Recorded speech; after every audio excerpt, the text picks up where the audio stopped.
Accident ആണെന്ന് നമുക്ക് മുൻഭാഗം കണ്ടു കഴിഞ്ഞാൽ നമുക്ക് പറയാൻ പറ്റും ആക്സിഡന്റ് ആണെന്ന്. പക്ഷെ ഇതിന്റെ പിൻഭാഗം കണ്ടു കഴിഞ്ഞാൽ ആക്സിഡന്റ് ആണെന്ന് നമ്മൾ പറയില്ല. കാര്യം അത്രത്തോളം നമ്മൾ ചേഞ്ച് വരുത്തിയിട്ടുണ്ട് അതിന്റെ ബമ്പറിനകത്തൊക്കെ, അത്രത്തോളം ചേഞ്ച് വരുത്തുന്നത്. അപ്പൊ ആണെന്ന് പറഞ്ഞു കഴിഞ്ഞാൽ ആദ്യമായിട്ട് എന്റെ ഇരുന്ന മാരുതി 800 ആണ്. അത് ഞാൻ മോഡിഫിക്കേഷൻ ചെയ്തുകൊണ്ട് നടത്തിയിരുന്നതായിരുന്നു.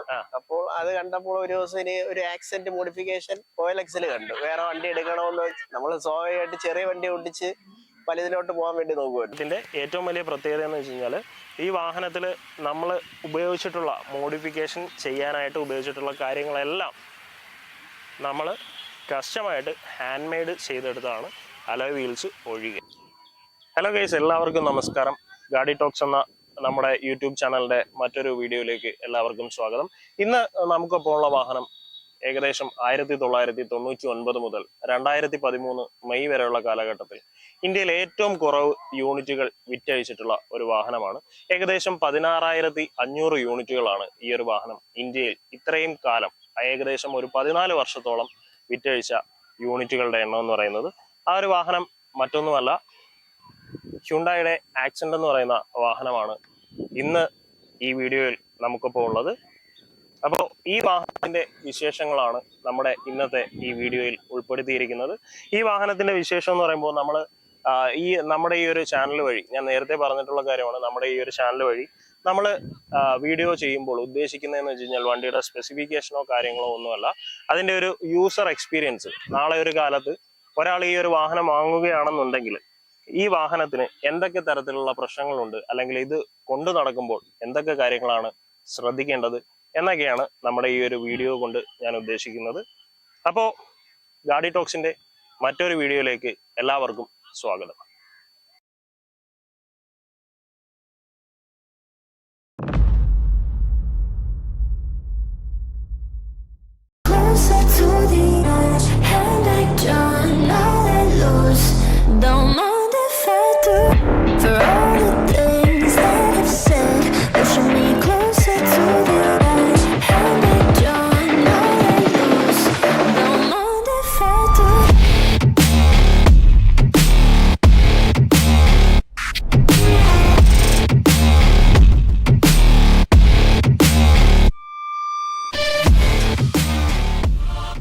അപ്പോൾ ഇന്ന് നമുക്കിപ്പോൾ ഉള്ള ഈ ഹ്യുണ്ടായുടെ ആക്സെന്റ് എന്ന് പറയുന്ന വാഹനം 2008 മോഡലാണ്.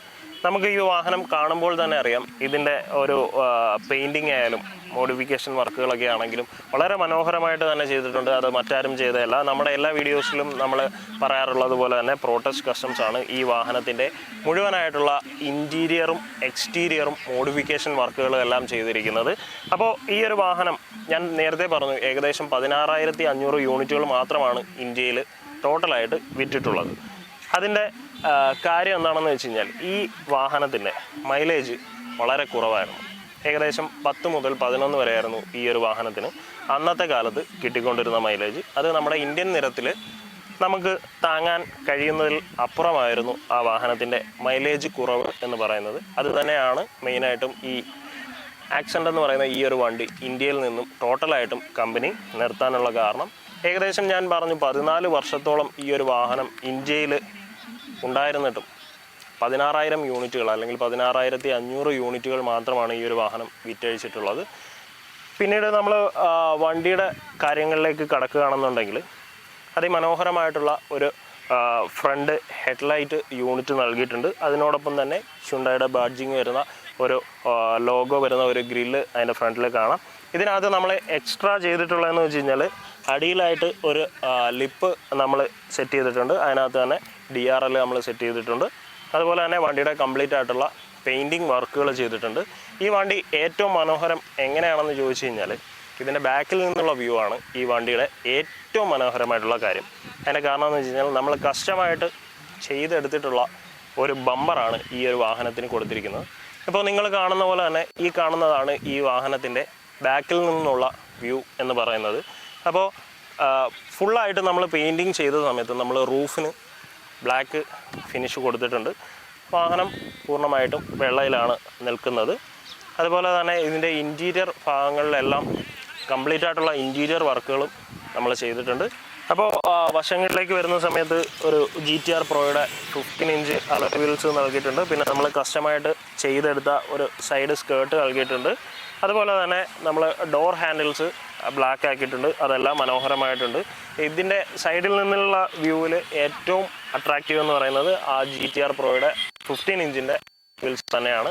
അവിടെ നിന്ന് നമ്മൾ ബാക്കിലേക്ക് വരുമ്പോഴത്തേക്ക് നമുക്ക് കാണാൻ പറ്റുന്നത് മനോഹരമായിട്ടുള്ള ഒരു ആൻറ്റിനയാണ്. പണ്ടൊക്കെ ഈ വാഹനം ആദ്യമായിട്ട് ഇറങ്ങിയ സമയത്ത് നമ്മൾ കീ അൺലോക്കും ലോക്കും ചെയ്യുന്ന സമയത്ത് ഈ ആൻറ്റിന തനിയെ പൊങ്ങുകയും താഴുകയും ചെയ്യുന്നതൊക്കെ ഒരുപാട് ടെക്നോളജീസ് കൊണ്ടുവന്നിട്ടുള്ള ഒരു വാഹനമാണ് ഹ്യുണ്ടായുടെ ആക്സെൻ്റ് എന്ന് പറയുന്നത്. അവിടെ നിന്ന് നമ്മൾ ബാക്കിലേക്ക് വരുമ്പോഴത്തേക്ക് ഇവിടെ നിന്ന്, അതായത് ബാക്ക് വീല് മുതൽ പുറകോട്ട് ഒരു വലിയ മസിൽ അല്ലെങ്കിൽ ആ ഒരു ബമ്പറിൻ്റെ ആ ഒരു പ്രൊജക്ഷൻ നമുക്ക് കാണുവാനായിട്ട് സാധിക്കും. ഒരുപാട് കട്ടിങ്ങും പ്രൊജക്ഷൻസുമുള്ള ടൈപ്പ് ഒരു ബമ്പറാണ് നമ്മൾ കസ്റ്റമായിട്ട് ഈ ഒരു വാഹനത്തിൽ ചെയ്തെടുത്തിട്ടുള്ളത്. അതിൽ നിന്ന് ബാക്കിലേക്ക് വരുന്ന സമയത്ത് നമുക്ക് കാണാൻ പറ്റുന്നത്, ഞാൻ നേരത്തെ പറഞ്ഞു, ഈ വാഹനത്തിൻ്റെ ഏറ്റവും വലിയ അട്രാക്ഷൻ എന്ന് പറയുന്നത് ഇതിൻ്റെ ബാക്ക് ബമ്പറാണ്. അതുപോലെ തന്നെ ഇവിടെ ഒരു സ്പോയിലറിൻ്റെ അഭാവമുണ്ട്. അത് ഉടനെ തന്നെ നമ്മൾ പരിഹരിക്കുന്നതായിരിക്കും. ബാക്കിലേക്ക് വരുമ്പോഴത്തേക്ക് ഏകദേശം 3 സ്റ്റെപ്പായിട്ടുള്ള ഒരു ബമ്പറാണ് നമ്മൾ ഈ ഒരു വാഹനത്തിൽ നൽകിയിട്ടുള്ളത്. ഈ ഒരു വാഹനത്തിൻ്റെ, ഞാൻ നേരത്തെയും ഇപ്പോഴും വീണ്ടും പറയുന്ന കാര്യം എന്ന് വെച്ച് കഴിഞ്ഞാൽ, ഈ വാഹനത്തിൻ്റെ ഏറ്റവും വലിയ അട്രാക്ഷൻ എന്ന് പറയുന്നത് ഇതിൻ്റെ ബാക്ക് ബമ്പർ തന്നെയാണ്. ഈ ബമ്പറിനകത്ത് താഴെയായിട്ട് ഇൻഡിക്കേറ്റർ ടേണിംഗ് ലൈറ്റും അതുപോലെ തന്നെ ബ്രേക്ക് ലൈറ്റും രണ്ടും കൂടി ഒരുമിച്ച് വരുന്ന ഒരു ലാമ്പിൻ്റെ യൂണിറ്റ് നമ്മൾ നൽകിയിട്ടുണ്ട്. അതുപോലെ തന്നെ ബാക്കിലേക്ക് വരുമ്പോഴത്തേക്ക് മനോഹരമായിട്ട് ആ ഒരു ഹ്യുണ്ടായുടെ ബാഡ്ജിങ് വരുന്ന ഭാഗങ്ങളെല്ലാം നമ്മൾ ബ്ലാക്ക് ആക്കിയിട്ടുണ്ട്. വണ്ടി പൊതുവേ വെള്ളയായതുകൊണ്ട്, അല്ലെങ്കിൽ ഒരു നല്ല ഒരു വൈറ്റ് കളറിൽ ഉള്ളതുകൊണ്ട് ആ ഒരു ബ്ലാക്ക് പ്രൊജക്റ്റ് ചെയ്ത് തന്നെ എല്ലാ ഭാഗങ്ങളിലും നമ്മൾ ചെയ്തിട്ടുള്ളത് കാണിക്കുന്നുണ്ട്. അപ്പോൾ അതിന് താഴെയായിട്ട് ഒരു ഡിഫ്യൂസർ കൊടുത്തിട്ടുണ്ട്. നമ്മൾ കസ്റ്റമായിട്ട് അതും നമ്മൾ കസ്റ്റം ചെയ്തെടുത്ത ഡിഫ്യൂസറാണ്. ഈ വാഹനത്തിൻ്റെ ഏറ്റവും വലിയ പ്രത്യേകത എന്ന് വെച്ച് കഴിഞ്ഞാൽ, ഈ വാഹനത്തിൽ നമ്മൾ ഉപയോഗിച്ചിട്ടുള്ള മോഡിഫിക്കേഷൻ ചെയ്യാനായിട്ട് ഉപയോഗിച്ചിട്ടുള്ള കാര്യങ്ങളെല്ലാം നമ്മൾ കസ്റ്റമായിട്ട് ഹാൻഡ് മെയ്ഡ് ചെയ്തെടുത്തതാണ്, അലോയ് വീൽസ് ഒഴികെ. ബാക്കി back bumper, front bumper, side skirt, ഇതെല്ലാം നമ്മൾ കസ്റ്റം കൈകൊണ്ട് തന്നെ ചെയ്തെടുത്തിട്ടുള്ളതാണ്. അല്ലാതെ നമ്മൾ വേറെ മോൾഡോ കാര്യങ്ങളോ ഉപയോഗിച്ച് ചെയ്തിട്ടുള്ളതല്ല. നമ്മളുടെ എംപ്ലോയീസിൻ്റെ അല്ലെങ്കിൽ പ്രോട്ടസിലെ എംപ്ലോയീസിൻ്റെ ഒരു കരവിരുതാണ് ഈ വാഹനം എന്ന് നമുക്ക് നിസ്സംശയം പറയാനാകും. അപ്പോൾ ഇദ്ദേഹമാണ് ഞാൻ നേരത്തെ പറഞ്ഞ ഈ വിശ്വവിഖ്യാതമായിട്ടുള്ള ഈ ഹ്യുണ്ടായി ആക്സെന്റിന്റെ ഓണർ എന്ന് പറയുന്നത്. പ്രവീൺ എന്നാണ് പേര്. പ്രവീൺ എന്ത് ചെയ്യുന്നു? ഞാൻ KSEBിലാണ്. KSEBിൽ വർക്ക് ചെയ്യുന്ന ആളാണ്. അപ്പോൾ ഈ ഒരു വാഹനം 2008 മോഡലാണ്. അതെ. ഇത് നമുക്കറിയാം, നമുക്ക് ഇപ്പോൾ ഈ ഒരു വണ്ടി കാണുമ്പോൾ തന്നെ അറിയാം, ഇത് ഷോറൂമിൽ നിന്ന് ഇറങ്ങിയതിനെക്കാട്ടിൽ ക്ലിയർ ആയിട്ടുള്ള ഒരു അവസ്ഥയിലാണ് ഇപ്പോൾ കാണുന്നത്. അതെ. അപ്പോൾ എന്തുകൊണ്ടാണ് ഈ ഒരു വാഹനം സെലക്ട് ചെയ്യാൻ കാര്യം? നമ്മുടെ നിരത്തുകളിൽ ഇപ്പോൾ ഒരു മോഡിഫിക്കേഷൻ ചെയ്യുകയാണെന്നുണ്ടെങ്കിൽ ഏറ്റവും കൂടുതൽ ആൾക്കാർ പ്രിഫർ ചെയ്യുന്ന വാഹനം എന്ന് വെച്ച് കഴിഞ്ഞാൽ ഹോണ്ട സിവിക് ആയിരിക്കും. അതെ. അല്ലെങ്കിൽ ഹോണ്ട സിറ്റി, അങ്ങനെയുള്ള വാഹനമാണ്. ഞാൻ ശരിക്കും പറഞ്ഞു കഴിഞ്ഞാൽ ഹ്യുണ്ടായുടെ ആക്സെന്റ് ഇത്രയും മനോഹരമായിട്ട് ചെയ്തിട്ടുള്ള ഒരു വണ്ടി ഞാൻ കാണുന്നത് ആദ്യമാണ്. എന്തുകൊണ്ടാണ് ഈ ഒരു വാഹനം തിരഞ്ഞെടുക്കാനുള്ള കാരണം? തിരഞ്ഞെടുക്കാൻ കാരണം എന്ന് പറഞ്ഞു കഴിഞ്ഞാൽ, ആദ്യമായിട്ട് എന്റെ ഇരുന്ന മാരുതി 800 ആണ്. അത് ഞാൻ മോഡിഫിക്കേഷൻ ചെയ്തുകൊണ്ട് നടത്തിയിരുന്നതായിരുന്നു. അപ്പോൾ അത് കണ്ടപ്പോൾ ഒരു ദിവസം ഇനി ഒരു ആക്സെന്റ് മോഡിഫിക്കേഷൻ OLX കണ്ടു. വേറെ വണ്ടി എടുക്കണമെന്ന്, നമ്മൾ സ്വാഭാവികമായിട്ട് ചെറിയ വണ്ടി ഓടിച്ച് വലുതിലോട്ട് പോകാൻ വേണ്ടി നോക്കുമല്ലോ. അങ്ങനെ നോക്കിയപ്പോ ഒരു ആക്സെന്റ് കണ്ട് അന്ന് തൊട്ട് തുടങ്ങിയ ഒരു ആഗ്രഹമായിരുന്നു. അങ്ങനെ തുടങ്ങിയ ഒരു ആഗ്രഹമായിരുന്നു ഇന്നിപ്പോ ഈ ഒരു നിമിഷത്തില് സഫലീകരിച്ചിരിക്കുന്നത്. അങ്ങനെ അന്ന് ആ വണ്ടി കണ്ടതിന്റെ ഒരു പുറത്താണ് ആക്സെന്റ് എടുത്തത്. എന്റെ കിട്ടിയപ്പോ ഇതിന്റെ ഇതെന്ന് പറഞ്ഞു കഴിഞ്ഞാൽ കറക്റ്റ് പറഞ്ഞു കഴിഞ്ഞാൽ നമുക്ക് പറയാൻ പറ്റാത്തൊരു ഇതായിരുന്നു. പിന്നെ ഞാൻ ഇതുകളെ കാക്കിയെടുക്കാൻ ഒരുപാട് നല്ല രീതിയിൽ ശ്രമിച്ചു. അതെ അതെ അതെ. ഓക്കെ. അപ്പൊ ഈ ഒരു വാഹനം ഇന്ന് ഈ കാണുന്ന രീതിയിൽ ആക്കിയെടുക്കാനായിട്ട് എത്രത്തോളം കോസ്റ്റ് ചെലവായിട്ടുണ്ട്?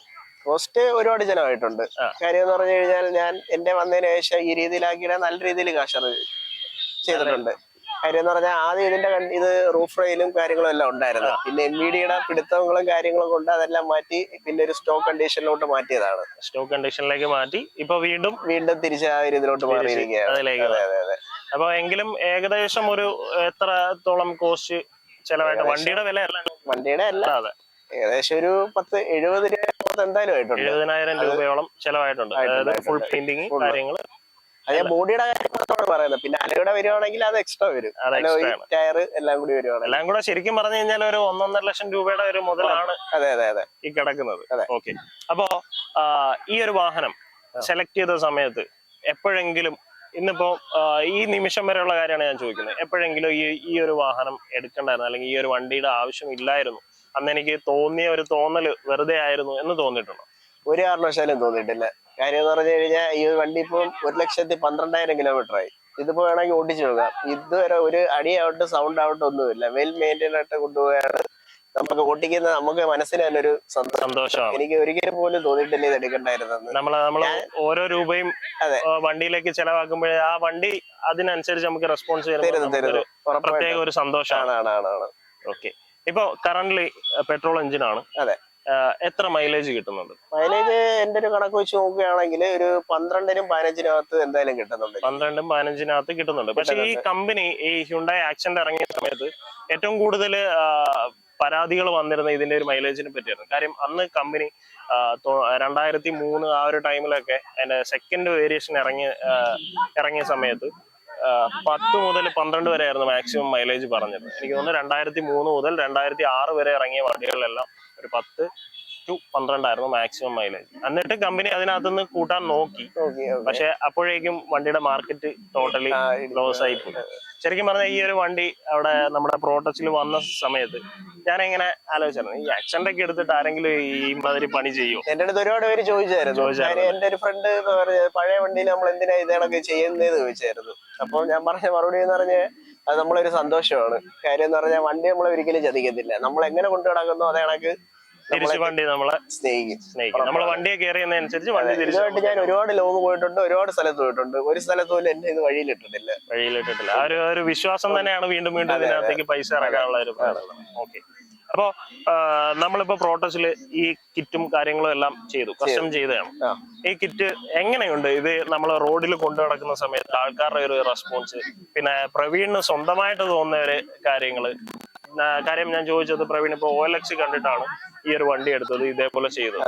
അപ്പൊ ആ ഒരു OLX കണ്ട അല്ലെങ്കിൽ മനസ്സിൽ വിചാരിച്ച അതേ ഒരു ഫിനിഷിങ് ഈ വണ്ടിക്ക് ഇപ്പൊ കിട്ടിയിട്ടുണ്ടോ? ഞാൻ മനസ്സിൽ വിചാരിച്ചതിനെക്കാട്ടി ഒരു ഫിനിഷിങ് എനിക്ക് കിട്ടി. അതിനപ്പുറം ഒരു ഫിനിഷിങ്. അതെ. കാര്യം എന്ന് പറഞ്ഞു കഴിഞ്ഞാൽ ഞാൻ ഇത് കണക്കാവുന്ന ഒരിക്കലും പ്രതീക്ഷിച്ചില്ല. ഞാൻ കണ്ടൊരു ഇതല്ല, അതിനെ എന്റെ ഒരു കൺസെപ്റ്റിനെ കാട്ടി നല്ല രീതിയിൽ പുള്ളി സണ്ണി എന്ന് പറയുന്ന ചേട്ടൻ നമുക്ക് അടിപൊളിയാക്കി ചെയ്തു തന്നു. അതിന് ഞാൻ ഒരുപാട് സാറ്റിസ്ഫാക്ഷൻ ആണ്, ഒരുപാട് ഹാപ്പിയാണ്. അതെ, ടോട്ടലി ഹാപ്പിയാണ്. അപ്പൊ ഓക്കെ. അപ്പൊ ഞാൻ ചോദിച്ച ചോദ്യം, ഇതുമായിട്ട് റോഡിലേക്ക് പോകുമ്പോ ആൾക്കാരുടെ റെസ്പോൺസ് എങ്ങനെയുണ്ട്? കാര്യം ഇതിപ്പോ ഒരു ആക്സിഡന്റ് ആണെന്ന് നമുക്ക് മുൻഭാഗം കണ്ടു കഴിഞ്ഞാല് നമുക്ക് പറയാൻ പറ്റും ആക്സിഡന്റ് ആണെന്ന്. പക്ഷെ ഇതിന്റെ പിൻഭാഗം കണ്ടു കഴിഞ്ഞാല് ആക്സിഡന്റ് ആണെന്ന് നമ്മൾ പറയില്ല. കാര്യം അത്രത്തോളം നമ്മള് ചേഞ്ച് വരുത്തിയിട്ടുണ്ട് അതിന്റെ ബമ്പറിനകത്തൊക്കെ, അത്രത്തോളം ചേഞ്ച് വരുത്തുന്നുണ്ട്. അപ്പൊ ആൾക്കാരുടെ ഒരു റെസ്പോൺസ് എങ്ങനെയുണ്ട്? ഞാനിതിപ്പം ഇത് കഴിഞ്ഞ് വർക്ക് കഴിഞ്ഞ് ഇറങ്ങിയതിന് ശേഷം ഇപ്പൊ ട്രെയിനിന് പോയപ്പോ ടൗണിൽ വെച്ച് തന്നെ ഒരുപാട് പേര് എന്റെ അടുത്ത് ചോദിച്ചു, എവിടാ ചെയ്തത്, എത്ര രൂപയായി, എങ്ങനെയുണ്ട് വർക്ക്. അതേ കണക്ക് അതിനെക്കാട്ടി ഉപരി ഇത് ഇൻസ്റ്റയില് വീഡിയോ പോസ്റ്റ് ചെയ്തപ്പോഴത്തേക്ക് ഗൾഫിൽ നിന്ന് വരെ, അതായത് നമ്മളൊരു ഫ്രണ്ട് കണ്ട് പുള്ളി ഗൾഫിൽ തന്നെ വിളിച്ച് സണ്ണി ചേട്ടൻ നമ്പർ മേടിച്ചു, ഞാൻ കൊടുത്തു. പുള്ളി അത് കോൺടാക്ട്, പുള്ളിയുടെ വണ്ടി ഇതേ കണക്കുണ്ട്, ഒരെണ്ണം ചെയ്യണമെന്ന് പറഞ്ഞ്. അതിനെക്കാട്ടി ഉപരി നമ്മളെ ഇടയ്ക്കൊരു ഉത്സവമായിരുന്നു. ഉത്സവത്തിന് വന്നപ്പോൾ ഒരു പോലീസ്, നമുക്കറിയാവുന്ന പുള്ളി തന്നെയാണ്, പുള്ളിക്കാരൻ ആ ഉത്സവത്തിന്റെ ഇടയ്ക്ക് വണ്ടി നിർത്തിയിട്ട് എന്റെ വിശേഷം ഇവിടെ ആണോ വർക്ക് ചെയ്യുന്നതെന്ന് ചോദിച്ചതിന്റെ ഇടയ്ക്ക് പുള്ളി എന്റെ അടുത്ത് വണ്ടി അവിടെ ചെയ്തായിരുന്നു, വീഡിയോ ഞാൻ കണ്ടായിരുന്നു, എങ്ങനെയുണ്ട്, എവിടാ ചെയ്ത് എന്നൊക്കെ എന്റെ അടുത്ത് ചോദിച്ചായിരുന്നു. അപ്പൊ അത്ര തിരക്കിന്റെ ഇടയ്ക്ക് ഒരു പുള്ളി അത് ഓർക്കണമെങ്കിൽ അത് ആ ഒരു ലെവലിൽ വന്നുകൊണ്ടായിരിക്കണമല്ലോ. ഓക്കെ. അപ്പോ നമ്മളിത് കംപ്ലീറ്റ് ആയിട്ട് പ്രോട്ടച്ചിലാണ് ചെയ്തത്. ഈ പ്രോട്ടച്ചിലെ ആ ഒരു എക്സ്പീരിയൻസ് എങ്ങനെയുണ്ടായിരുന്നു? പ്രോട്ടച്ചിൽ എക്സ്പീരിയൻസ് എന്ന് പറഞ്ഞു കഴിഞ്ഞാൽ വളരെ നല്ല ഒരു അഭിപ്രായം മാത്രമേ ഉള്ളൂ. കാര്യം എന്ന് പറഞ്ഞാൽ നമ്മൾ പറയുന്ന കണക്ക് നമ്മളെ കാര്യങ്ങളെല്ലാം ചെയ്തു തരും. അതില് നമുക്കൊരു മാറ്റമോ കാര്യങ്ങളോ ഒന്നുമില്ല. നല്ല രീതിയിൽ പ്രതീക്ഷിക്കുന്നതിനെക്കാട്ടി നല്ല രീതിയിലാണ് എല്ലാം പ്രതീക്ഷിക്കുന്നതിനപ്പുറം ചെയ്യുന്നുണ്ട്. അപ്പൊ സണ്ണിയുടെ കാര്യമായാലും അടുത്ത സ്റ്റാഫിന്റെ കാര്യമായാലും നമുക്ക് എന്ത് പുള്ളിയെടുത്ത് തുറന്ന് പറയാം. പുള്ളി ശരി നമ്മുടെ ഒരു ഇത് പുള്ളി അത് അറിഞ്ഞ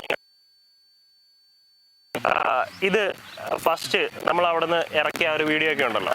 അപ്പോൾ ആ ഒരു വീഡിയോ ഒക്കെ കണ്ട് നമ്മളെല്ലാം ഹാപ്പി ആയിട്ട് വീട്ടിൽ ചെന്നപ്പോൾ നമ്മൾ വീട്ടിൽ നിന്ന് കൊണ്ടുപോയ കോലമല്ല ഈ വണ്ടി തിരിച്ചു ചെല്ലുന്ന സമയത്ത്. അപ്പോൾ വീട്ടുകാരുടെ ഒരു അഭിപ്രായം എങ്ങനെയായിരുന്നു? കാര്യം ഞാൻ ചോദിച്ചത് എന്താണെന്നറിയോ, നമ്മൾ പഴയ വണ്ടി എടുക്കുന്ന സമയത്ത് നമ്മളെ പിന്തിരിപ്പിക്കാനായിട്ട് ഒരുപാട് ആൾക്കാർ ശ്രമിക്കും. നമ്മുടെ വീട്ടുകാർ തന്നെ പറയും. കാര്യം നമ്മുടെ നന്മയ്ക്ക് വേണ്ടിയിട്ടാണ് പറയുന്നത്. നമ്മുടെ കയ്യിൽ നിന്ന് പൈസ വീണ്ടും വീണ്ടും ഇറങ്ങാതിരിക്കാൻ വേണ്ടിയിട്ട് അവർ പറയും എന്തിനാണ് പഴയ വണ്ടി, ഒരു പുതിയ വണ്ടി എടുത്തുകൂടെ എന്ന് ചോദിക്കും. അപ്പോൾ ആ ഒരു വണ്ടി നമ്മളൊരു പഴയ കോലത്തിൽ നിന്നും പുതിയ ഒരു ശരിക്കും പറഞ്ഞു കഴിഞ്ഞാൽ ഒരു ഷോറൂമിൽ നിന്ന് ഇറങ്ങുന്നതിന് അപ്പുറം ഉള്ള ഒരു കണ്ടീഷനിലാക്കി കൊണ്ട് ചെല്ലുന്ന സമയത്ത് അതിനെന്തൊക്കെയാണ് പറഞ്ഞത്? വീട്ടുകാരുടെ ഒരു അഭിപ്രായം എങ്ങനെയാണ്? വീട്ടുകാരുടെ അഭിപ്രായം എന്ന് പറഞ്ഞാൽ വണ്ടി ആക്ച്വലി ഞാൻ സ്കേർട്ട് വിൽക്കുന്നെന്ന് പറഞ്ഞല്ല വീട്ടിൽ നിന്ന് ഇറക്കിയത്. കാര്യം സ്വാഭാവികമായിട്ട് പൈസ ഇതിൽ ഇറങ്ങുമ്പോൾ ഓരോന്ന് പറയും. കാര്യം പറഞ്ഞു കഴിഞ്ഞാൽ അതിൽ അവർക്ക് അറിഞ്ഞൂടാ എങ്കിൽ പോലും അപ്പോൾ കൊണ്ടുവന്നപ്പോഴത്തേനും അവർ എന്നെ ഞെട്ടിപ്പോയി. കാര്യം ഞാൻ പെയിന്റിംഗ് എന്ന് പറഞ്ഞാണ് ചെന്ന് കയറിയപ്പോഴത്തേനും വണ്ടി പോയ ഒരു ലുക്കിലല്ല തിരിച്ചു വന്നത്. എല്ലാവരും ഹാപ്പി ആയിരുന്നു. എല്ലാവരും ഹാപ്പിയാണ്. ഓക്കെ, അപ്പോൾ കറന്റ്ലി കിട്ടുന്ന മൈലേജ് പറഞ്ഞു, എത്രത്തോളം കോസ്റ്റ് ആയി കാര്യങ്ങളൊക്കെ പറഞ്ഞു. അപ്പോൾ ഈ ഒരു വണ്ടി കൊടുക്കുന്നുണ്ടോ? ഒരു കാരണവശാലും കൊടുക്കത്തില്ല. ഞാൻ ചോദിച്ചെന്താണെന്നറിയാം, ഞാൻ റീസെൻ്റ്ലി ചെയ്ത വീഡിയോസിലെല്ലാം ഞാൻ അതിൻ്റെ ഓണേഴ്സിൻ്റെ അടുത്ത്, കാര്യം ഫ്രഷ് ആയിട്ടല്ല പുതിയ വണ്ടി എടുത്ത ആൾക്കാരോടല്ല, ഇതേപോലെ പഴയ കാറുകളെടുത്ത് മോഡിഫൈ ചെയ്ത് കൊണ്ടു നടക്കുന്ന ആൾക്കാരുടെ വീഡിയോസ് ഞാൻ നേരത്തെ ചെയ്തിട്ടുണ്ട്. അപ്പോൾ അവരോടെല്ലാം ഞാൻ ചോദിക്കുന്ന ഒരു ചോദ്യമാണിത്, നിങ്ങൾ ഈ വണ്ടി കൊടുക്കുന്നുണ്ടോ? അപ്പൊ എല്ലാവരും എന്നോട് തിരിച്ചു പറയുന്നില്ല, കൊടുക്കാൻ വേണ്ടിയിട്ടല്ല ഞാൻ ചെയ്തത്. അപ്പൊ ഇത് കൊടുക്കുന്നുണ്ടോ? ഒരു കാരണവശാലും കൊടുക്കത്തില്ല. അത്രയ്ക്ക് എനിക്ക് കമ്മിറ്റ്മെന്റ് ഇതിനോടുണ്ട്. നേരത്തെ ഉപയോഗിച്ചുകൊണ്ടിരുന്ന വാഹനം അന്ന് ഞാൻ ഡ്രൈവിംഗ് പഠിച്ചു വരുന്ന ഒരു സമയമായിരുന്നു. അപ്പൊ എനിക്കത് ചില സാഹചര്യം ഇത് കൊണ്ട് എനിക്ക് കൊടുക്കേണ്ടി വന്നു. അങ്ങനെ കൊടുത്തത് ഞാൻ. പക്ഷെ 800 ആയിരുന്നു. ഞാൻ അത് ഇന്നും തിരക്കുന്നുണ്ട് എവിടെ ആരുടെയിലാണ്, പക്ഷെ അത് നമുക്ക് കിട്ടുന്നില്ല. അപ്പൊ ആ വണ്ടിയുടെ നമ്പർ വേണമെങ്കിൽ നമ്മുടെ വീഡിയോയിലൊന്ന് പറഞ്ഞോ. ഈ വീഡിയോ കാണുന്ന ആരെങ്കിലും പരിചയം ഉണ്ടെങ്കിൽ അവർ ഇത് തിരിച്ച് കോൺടാക്ട് ചെയ്യും. വണ്ടിയുടെ നമ്പർ ഞാൻ ഡിസ്ക്രിപ്ഷനിൽ കൊടുത്തേക്കാം. KL02E4994. KL02E4994. അതെ, 800 ആണ്. ഈ വീഡിയോ കാണുന്ന ആർക്കെങ്കിലും ആ വാഹനത്തെ പരിചയം ഉണ്ടെങ്കിൽ പ്രവീണിന്റെ നമ്പർ കൊടുത്തിട്ടുണ്ട്, അതിനകത്ത് കോൺടാക്ട് ചെയ്യുക. പ്രവീൺ അത് തിരിച്ചെടുക്കും. നിങ്ങൾ കൊടുക്കുന്നുണ്ടെങ്കിൽ പ്രവീൺ ഉറപ്പായിട്ടും തിരിച്ചെടുക്കും. കാര്യം അറിയാമല്ലോ, നമ്മുടെ ഫസ്റ്റ് വാങ്ങുന്ന വണ്ടി എന്ന് പറയുന്നത് നമുക്ക് എപ്പോഴും അതൊരു വികാരമായിരിക്കും. നമ്മൾ ഒരു സമയത്ത് ഒരു കാര്യത്തിന് വേണ്ടി കൊടുത്ത് കുറച്ചാൾ കഴിയുമ്പോഴായിരിക്കും നമുക്ക് അതൊരു കൊടുക്കണ്ടായിരുന്നു. അതിന്റെ കാര്യത്തിൽ എനിക്ക് കൊടുത്തു കഴിഞ്ഞ് എനിക്ക് ഇത് കിട്ടി, ഇതാണ് ആക്കിയെടുത്തപ്പോൾ എനിക്കൊരു മനസ്സിന് ഇതുണ്ടായിരുന്നു, കൊടുക്കണ്ടായിരുന്നെന്ന് എനിക്ക് ഉണ്ടായിരുന്നു. അത് ഭയങ്കര ഒരു വിഷമം തന്നെയാണ്. ഇപ്പോഴും എൻ്റെ വീട്ടിലുള്ള വണ്ടിയൊന്നും ഞാൻ അങ്ങനെ എത്ര പഴക്കമെന്ന് പറഞ്ഞാലും 2 വീലർ ഉൾപ്പെടെ ഞാൻ കൊടുക്കത്തില്ല. വീട്ടിലിരിപ്പുണ്ട്. അപ്പോൾ നമ്മളിപ്പോൾ ഈ വണ്ടിയിൽ ഉപയോഗിച്ചിരിക്കുന്ന GTR പ്രോയുടെ അലോയ് വീൽസ് ഒക്കെയാണ്. ഇതൊക്കെ ഈ വണ്ടിയുടെ കറക്റ്റ് ആയിട്ടുള്ള സൈസിനുള്ള സാധനങ്ങൾ നമ്മുടെ മാർക്കറ്റിൽ അവൈലബിൾ ആണ്. എല്ലാ സാധനവും അവൈലബിൾ ആണ്. ഓക്കെ, അപ്പോൾ ഇപ്പോൾ ഇന്ന് ഈ വണ്ടിയിൽ ഞാനൊരു കുറവായിട്ട് പറയുന്നത് ഒരു സ്പോയിലറാണ്. ഞാനത് വന്നപ്പോഴേ ഇവിടെ പറഞ്ഞു. ഞാനവിടെ പ്രോട്ടച്ചിൽ ചെന്ന സമയത്ത് വണ്ടിയുടെ പണി നടക്കുന്ന സമയം A to Z പണി നടക്കുന്ന സമയങ്ങളിലെല്ലാം ഞാൻ അവിടെ ഉണ്ട്. അപ്പോൾ ഞാനത് സണ്ണിയുടെ അടുത്ത് പ്രത്യേകം പറഞ്ഞിട്ടുണ്ടായിരുന്നു, സണ്ണി വണ്ടിക്ക് ഒരു സ്പോയിലറിൻ്റെ ഒരു കുറവുണ്ട്. അപ്പോൾ നമ്മളത് ഓർഡർ ചെയ്ത സാധനം വരാനായിട്ട് കുറച്ച് ഡിലേ ആയിപ്പോയി. അത് ഉടനെ അപ്ഡേറ്റ് ചെയ്യുന്നതായിരിക്കും. അപ്ഡേറ്റ് ഉടനെ ഉണ്ട്. അപ്പോൾ ഞാൻ വന്നപ്പോൾ തന്നെ പ്രവീണിനോടും പറഞ്ഞു, പ്രവീണ വണ്ടിയുടെ ബാക്കിൽ നിന്നുള്ള വ്യൂ എല്ലാം ഓക്കെയാണ്, പക്ഷേ ഒരു സ്പോയിലറിൻ്റെ ഒരു ചെറിയൊരു അപാകതയുണ്ട്. പ്രവീണും പറഞ്ഞു, ഞാനത് സണ്ണി ചേട്ടനോട് പറഞ്ഞാണ്. സണ്ണി ചേട്ടൻ അത് ഓർഡർ ചെയ്തു, സാധനം വന്നില്ല. അപ്പോൾ അത് ഉടനെ വരും. കാര്യം പ്രവീണിനോട് കുറേ പേര് ഇൻസ്റ്റാഗ്രാമിൽ ഒക്കെ പറയുന്നുണ്ട്, ഒരു സ്പോയിലറിൻ്റെ കുറവുണ്ട് പ്രവീണ, അത് ക്ലിയർ ചെയ്യണമെന്ന് പറയുന്നുണ്ട്. അത് ഉടനെ ക്ലിയർ ചെയ്യുന്നതായിരിക്കും. നമ്മൾ ഈ ഒരു വാഹനം എടുത്ത സമയത്ത് നമ്മുടെ വണ്ടി ക്ലിയർ ആയിരുന്നു? എൻജിൻ സൈഡെല്ലാം ക്ലിയർ ആയിരുന്നു. വണ്ടി എടുത്ത സമയത്ത് പുള്ളി നോക്കി, ഇതിന് മുമ്പ് ഉപയോഗിച്ചിരുന്ന പുള്ളി നല്ലപോലെ നോക്കിയിരുന്നത്. അപ്പം ഇതിന്റെ ക്ലച്ച് ഇല്ലായിരുന്നു. ഞാൻ വണ്ടി കരുനാപ്പള്ളിയിൽ നിന്ന് എടുത്തോണ്ട് വന്നത്. ആ വന്ന സമയത്ത് നമുക്ക് ക്ലച്ച് ഇല്ലാതെ പറയാം. അപ്പൊ ഞാൻ പേടിച്ച് എൻജിൻ പണിവല്ലാണോ എന്നുള്ള ഇതിൽ പേടിച്ചു. പക്ഷെ ഞാൻ കൊണ്ടുവന്ന് വർക്ക്ഷോപ്പിൽ കൊടുത്ത് കാണിച്ചപ്പോൾ ക്ലച്ച് തീർന്നതായിരുന്നു. അങ്ങനെ ക്ലച്ചിന്റെ കാര്യങ്ങളെല്ലാം ഓയിൽ ഉൾപ്പെടെ എല്ലാം മാറിയാണ് ഞാൻ തിരിച്ചിറക്കിയത്. ഇറക്കി. അപ്പോൾ ഈ ഇതുമായിട്ട് ഇപ്പോൾ റോഡിൽ ഇറങ്ങുന്ന സമയത്ത് പേടിയോ അങ്ങനെ എന്തെങ്കിലും ഉണ്ടോ? കാര്യം ആരെങ്കിലും ഒരു ഫോട്ടോ എടുത്ത് പേടിക്കോ അങ്ങനെയൊക്കെ ചെയ്ത് കഴിഞ്ഞാൽ എന്തെങ്കിലും പ്രശ്നം വരും എന്ന്? അങ്ങനെ പേടിയൊന്നും ഇല്ല. കാര്യം എന്ന് പറഞ്ഞു കഴിഞ്ഞാൽ നമ്മൾ അങ്ങനെ പേടിച്ചിട്ട് കാര്യമില്ല. കാര്യം ഞാൻ ചോദിച്ചത് വേറെ ഒന്നും കൊണ്ടല്ല. നമ്മുടെ നാട്ടിൽ കൊലപാതകം ചെയ്യാം, എന്ത് വേണമെങ്കിലും ചെയ്യാം, പക്ഷെ വണ്ടി മോഡിഫൈ ചെയ്യാൻ പാടില്ല. വണ്ടി മോഡിഫൈ ചെയ്യുന്നത് ആക്ച്വലി ഒരു വട്ടം എന്നെ മോഡിഫൈ ചെയ്ത് ഒരു വട്ടം MVD പിടിച്ച് എല്ലാം റിമൂവ് ചെയ്യാൻ ഞാൻ പറഞ്ഞു. ഇതെല്ലാം വെച്ചിരുന്ന സമയത്ത് പറഞ്ഞു. അങ്ങനെ അതെല്ലാം ഞാൻ കളഞ്ഞ് എല്ലാം ഓക്കെ ആയിട്ടിരുന്നതായിരുന്നു. പിന്നെ ഇതാക്കി എടുത്തത്. ഓക്കെ, അപ്പോൾ വണ്ടിയിൽ ഏറ്റവും കംഫർട്ടബിളായിട്ട് അല്ലെങ്കിൽ ഏറ്റവും കൂടുതൽ ദൂരം പോയിട്ടുള്ള എവിടം വരെ പോയിട്ടുണ്ട്? ദൂരം പോയിട്ടുള്ളതെന്ന് പറഞ്ഞാൽ ഈ അടുത്ത് പോയെന്ന് പറഞ്ഞു കഴിഞ്ഞാൽ ഇപ്പോൾ എൻ്റെ കല്യാണം കഴിഞ്ഞ് ഹണിമൂൺ പോയത് മൂന്നാറാണ്. മൂന്നാർ ഈ വണ്ടിയിൽ മൂന്നാർ വരെ പോയി. മൂന്നാർ വരെ എങ്ങനെയുണ്ടായിരുന്നു ഒരു യാത്ര? കംഫർട്ട് ആയിരുന്നു, ഒരു പ്രശ്നമില്ല. നമ്മൾ വിചാരിച്ചതിനെക്കാട്ടി അപ്പുറം അടിപൊളിയായിട്ട് പോയിട്ട് വന്നു. പിന്നെ അതിനെക്കാട്ടി ദൂരം പോയിട്ടുള്ളതെന്ന് പറഞ്ഞു കഴിഞ്ഞാൽ ഏകദേശം ഒരു കോതമംഗലം വരെ പോയിട്ടുണ്ട്. അതെ, അതെല്ലാം സുഖമായിട്ട് യാത്രയായിരുന്നു. ഓക്കെ, അപ്പോൾ ഇത്രയൊക്കെയായിരുന്നു നമ്മുടെ ഇന്നത്തെ വീഡിയോയിൽ ഉള്ള കാര്യങ്ങൾ. ഞാൻ നേരത്തെ പറഞ്ഞതുപോലെ തന്നെ നമ്മുടെ ഈ വീഡിയോയിൽ വന്നിട്ട് ദയവേത് നിങ്ങൾ ആരും കമൻറ്റ് ചെയ്യരുത് വണ്ടിയുടെ സ്പെസിഫിക്കേഷനെ പറ്റി സംസാരിച്ചിട്ടില്ല എന്ന്. കാര്യം നമ്മൾ സ്പെസിഫിക്കേഷൻ അല്ല, നമ്മുടെ ഒരു ഓണർഷിപ്പ് റിവ്യൂ ആണ് നമ്മൾ ഉദ്ദേശിക്കുന്നത്. ആ കാര്യങ്ങളാണ് നമ്മുടെ ഈ വീഡിയോയിൽ ഉൾപ്പെടുത്തിയിട്ടുള്ളത്. അപ്പോൾ ഇത്രയൊക്കെയായിരുന്നു നമ്മുടെ ഇന്നത്തെ വീഡിയോയിലുള്ളത്. അപ്പോൾ നമ്മുടെ നേരത്തെ പറഞ്ഞ പോലെ നമ്മുടെ പ്രോട്ടസ് കസ്റ്റംസിൻ്റെ 5ാമത്തെ വാർഷികമാണ് വരുന്നത് ഫെബ്രുവരി 14-ാം തീയതി. അന്ന് നമ്മൾ സെലക്ട് ചെയ്യുന്ന ഒരാൾക്ക് നമ്മൾ കംപ്ലീറ്റ്ലി അയാളുടെ വാഹനം ഏത് തന്നെയാണെങ്കിലും നമ്മൾ കംപ്ലീറ്റ്ലി 1 ഇയറിൻ്റെ ഗ്രഫൈൻ കോട്ടിങ് ചെയ്ത് കൊടുക്കുന്നതായിരിക്കും. അതിനുവേണ്ടി നിങ്ങൾ ചെയ്യേണ്ടത് ഇത്രമാത്രം: നമ്മുടെ ഈ ഗാഡി ടോക്സ് എന്നുള്ള യൂട്യൂബ് ചാനൽ സബ്സ്ക്രൈബ് ചെയ്യുക. അതുപോലെ തന്നെ നമ്മുടെ ഗാഡി ടോക്സ് എന്നുള്ള ഇൻസ്റ്റാഗ്രാം പേജ് ഫോളോ ചെയ്യുക, പ്രോട്ടസ് കസ്റ്റംസ് എന്നുള്ള പേജ് ഫോളോ ചെയ്യുക. നിങ്ങളുടെ 10 ഫ്രണ്ട്സിന് ഈ വീഡിയോ ഷെയർ ചെയ്ത് കൊടുക്കുക.